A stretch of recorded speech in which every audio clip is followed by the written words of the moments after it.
Hello everyone, welcome to one more session of Science with me. Children, today we'll be continuing the chapter Safety and First Aid. So, in this video today I'm going to explain about what is first aid. So, you all know what is first aid because you already have studied in class 3rd and 4th. So, the immediate help which we are giving to the injured person before the doctor arrives, that is called the first aid.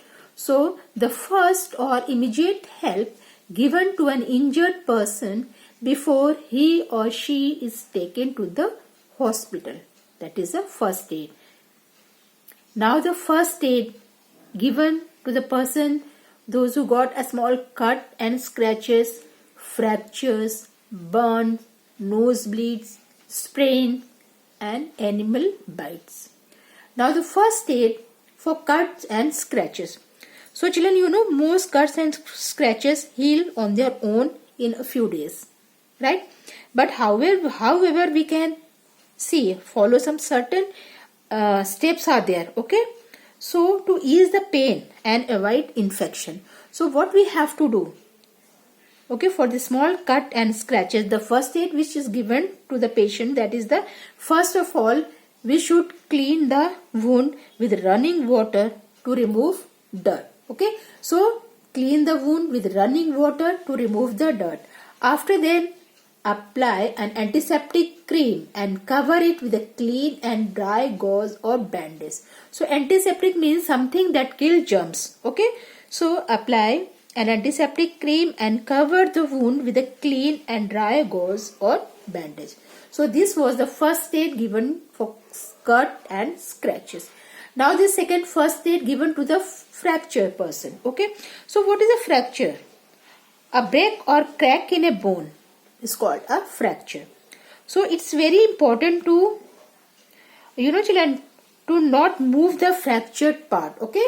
If anyone get the fracture, so what we have to do? Do not move that person. Do not move that fractured part. Okay. Clear?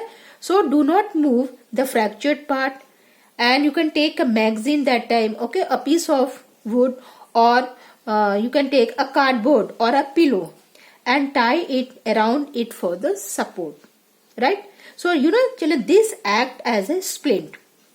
So when bone of hand is broken, so make a sling using a cloth or a bandage for support. After then, take the patients immediately to the hospital. We don't have to wait. Okay. So we have to immediately take that person to the hospital. Right. What splint? Splint. One is thin types of material which is used for supporting broken bones. Right. So the third one is first aid for burns. Burns, children, burns are a type of injury that is caused by fire, hot liquids, friction from cloth, or even chemicals. The burn may be minor burn or the severe burn or the chemical burns. Now, in case of a minor burn, first of all, wash the burnt area under the cool running water for some time. After then, what you will do? Then apply an antiseptic cream or a paste of baking soda on the burn. So this was the first aid given for the minor burn. Now the severe burn. Okay. So in severe burn, take the patient to the doctor immediately, as it need a special care that time. Right. So any blister if formed, it can get infected. Okay. So if however the burn is severe, so a doctor must be called immediately. Any blister if formed must not be pricked, right? And do not try to remove any piece of cloth stuck to the burnt area or apply any cream or ointment, right? For the chemical burn, in case of the chemical burns, what you will do? First, wash the affected area with plenty of water to remove the chemical, right? Then what you will do? Then dry and loosely wrap a clean bandage around it. Clear? This was the case of the chemical burns. So what you will do, first of all, remove the cloths around the burnt area and place the wound under cool running water. Dry and loosely wrap a clean bandage around it. After then, call the doctor immediately. Now the first aid for nose bleeds. So children, you know, nose bleeds are very common and sometimes can stop on their own. However, a few first aid tips always come handy. So what we have to do that time? Make the person sit up with his head tilted upwards, right? Hold and pinch the soft portion of the nose carefully for at least 5 minutes to stop bleeding. This was the first aid given to the person for nose bleeds. Now, first aid for sprain. That time, children, you know, a sprain generally occurs around a wrist and ankles when they are suddenly twisted. So what happened? Sometimes, you know, you see the joint swells up and may also form bruise. So in that case, what we have to do, make a person sit in a comfortable position and then apply an ice pack to that area.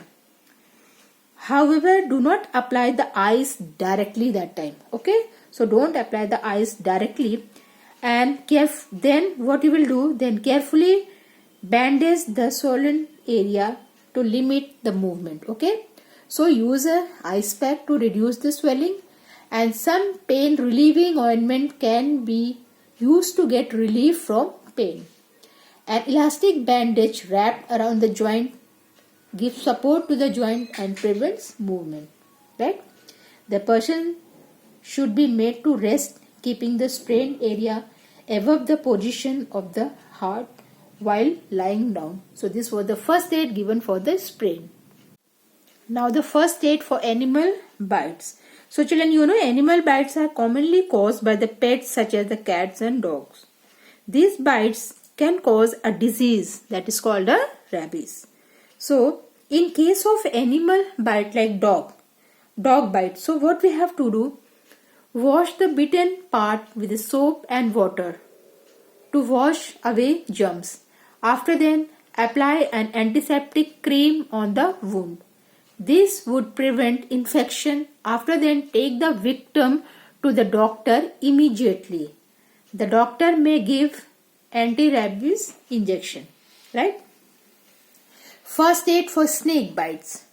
So that time, children, snake bites can be a very deadly if it is not treated properly. It's very important first of all to calm the person down. So what first aid we have to follow? First of all, do not move the victim so that the poison does not spread. After then, apply a tight bandage just above the bite to stop the flow of blood to the heart. After then, take the victim to the doctor immediately. So the doctor may give anti-venom injection. Okay. So for these are the two very important first aid given for the animal bites like the dog bites. And children, in case of for the bee stings, that time you have to apply a paste of baking soda or the toothpaste. And for wasp stings, that time you have to apply a vinegar or the lemon juice. Okay. For snake bites, I have already told you, do not allow any movement of the bitten arm or leg in order to keep the venom from spreading through the body. So position the victim such as the bites lies below the level of the heart. After then, clean the wound with water, but do not flush. Cover it with a clean, dry dressing. Do not apply ice or try to cut the wound to take out venom.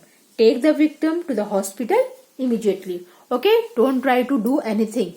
So do not move the victim so that the poison do not spread. After then, we have to apply a tight bandage just above the bite to stop the flow of blood to the heart, and take the victim to the doctor immediately, and the doctor will give him anti-venom injection. Okay, so the chapter is finished, children. Bye bye to everyone.